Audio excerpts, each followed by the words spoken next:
And welcome to EV717. This is the Veteran Sherman.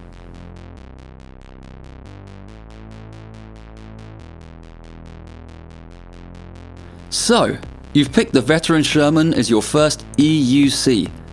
But is it the right wheel for a beginner? Let's take a closer look. Now, before I go any further with this video, I would like to point out that yes, the Veteran Sherman is the first EUC that I've purchased for myself. However, I did buy an InMotion VAF for my son for Christmas, and prior to giving it to him, I rode it down in my basement for about a month.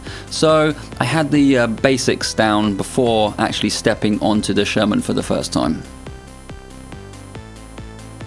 Of course, learning on a smaller wheel does have its benefits. They are smaller, lighter, more agile, and generally just more forgiving when learning.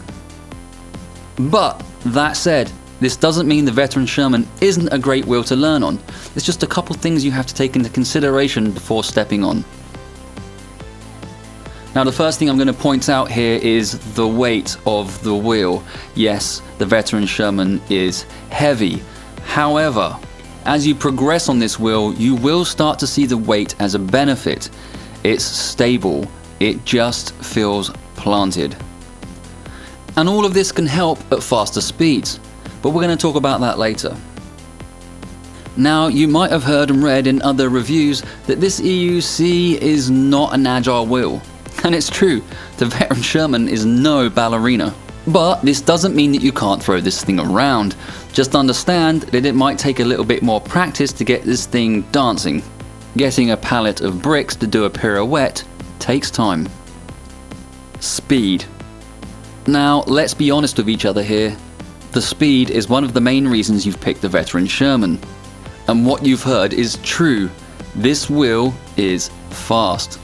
If you're not in touch with your inner speed demon, you soon will be. However, as a beginner, you need to respect this speed. Sure, going fast is fun, but you can get into trouble a lot quicker. So, before learning to go fast on this wheel, I highly recommend you learn to brake hard. And just bear in mind, you're dealing with a stampeding elephant, so braking can take time. And I myself am guilty of doing this. The first day I took my Veteran Sherman out, I was doing 35 miles an hour, and I felt like Superman. However, I am not Superman. I am a 200-pound cake-eating monster, and if I fall off at 35 miles an hour, I'm guaranteed to get a little hurt. Now that we've covered that, let's talk about the tyre. I purchased my Veteran Sherman through eWheels, and it came standard with the Kenda K262. An optional road tyre is available, and there are videos on YouTube comparing the two. I recommend checking them out. But back to the knobby tyre that I have experience with, how does it perform? On the street, it brings a level of confidence I wasn't expecting. It's stable at high speed, and corners are buttery smooth. And taking this wheel off-road, I was equally impressed. Just remember though, wet mud is very slippery. After all, you are balancing on one wheel.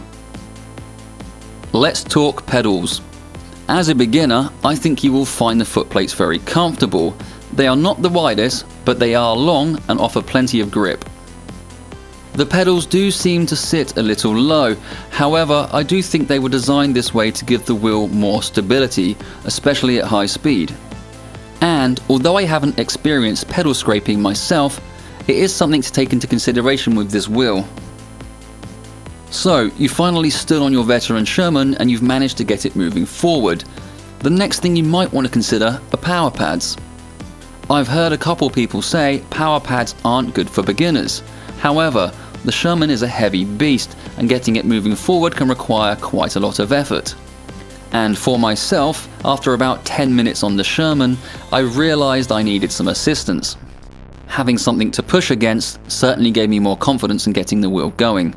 However, you are a beginner and you're getting onto your EUC for the first time, so I'd recommend putting the pads aside for the first few sessions and just concentrate on feeling the wheel.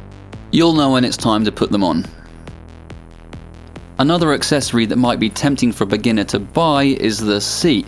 Now I myself am an accessory monster. I love to accessorize. However, I didn't purchase the seat because I'm not ready to do seated riding yet. And I know if I put the seat on, I'm going to try and sit on it, and I know how that's going to end. Now, everybody progresses at different speeds. Just try not to get tempted into something because it looks cool. The last thing I want to talk about on this video is where should a beginner learn to ride their Veteran Sherman? And for this question, I have two answers. You are definitely going to want a lot of space when you first get on your Veteran Sherman. Now, I would recommend a large empty parking lot. Odds are you are going to come off of your wheel at some point and it could go rogue. The last thing you need is this thing hitting a car, or worse, slamming into an old lady. Remember, it's an 80-pound brick on steroids and it will make light work of legs. But I'm going to contradict myself and say you should also find a quiet, small space. Hear me out. The Sherman is big and fast and it loves to go in straight lines, and yes, that's what you're going to want to master first, is just going forward. However, I think it's important to master this wheel in small, tight spaces. Find yourself a small area, set something up on the floor, could be a pair of shoes, and learn to carve and wind and weave in between, things like that. These technical skill sets will only benefit you further once you venture out into the wild. I applied this theory to myself in my basement, where I spent 3 days just mastering tight turns in small spaces. And when I finally ventured out onto my first trail, I found myself with a level of confidence I wasn't expecting. But however you decide to learn your Veteran Sherman, just make sure you do so safely. Well, I just looked at my watch. It is time for me to shut this video down. I hope it has helped you decide whether or not to buy the Sherman as your first EUC. And if you've already got one on order and you're a beginner, I hope that it's made you feel a bit more confident in your purchase. Yes, you're going to be missing out on some of the advantages of learning on a smaller wheel, but ultimately, I think if you put the time and the effort in, you're going to be really surprised what you can do on this EUC. And if you enjoyed this video today, don't forget to hit that like button. Also, subscribe, you numpty.